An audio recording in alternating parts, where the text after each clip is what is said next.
নমস্কার, আমি জ্যোতিশ্রী তপন।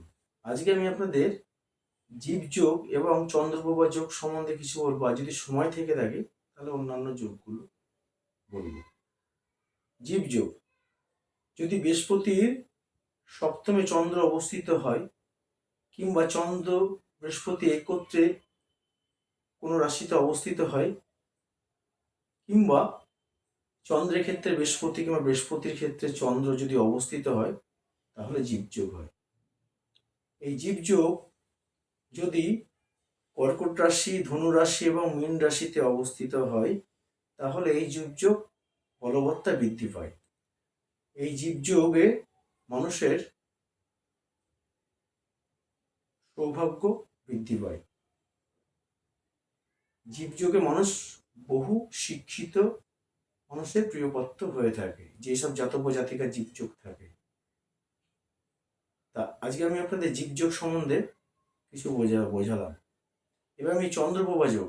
চন্দ্রপ্রভা যোগ হচ্ছে লগ্নের নবমে, যদি নবমপতি নবমে বসে থাকে তাকে চন্দ্রপ্রভা যোগ বলে। মানে লগ্নের নবমে যদি নবমপতি বসে থাকে তাকে চন্দ্রপ্রভা যোগ বলে। এই চন্দ্রপ্রভা যোগে মানুষ রাজতুল্য ক্ষমতা সম্পদের অধিকারী হয়ে থাকে। সৌরগুরু দৃষ্টি যোগ। সৌরগুরু দৃষ্টির যোগ কাকে বলে?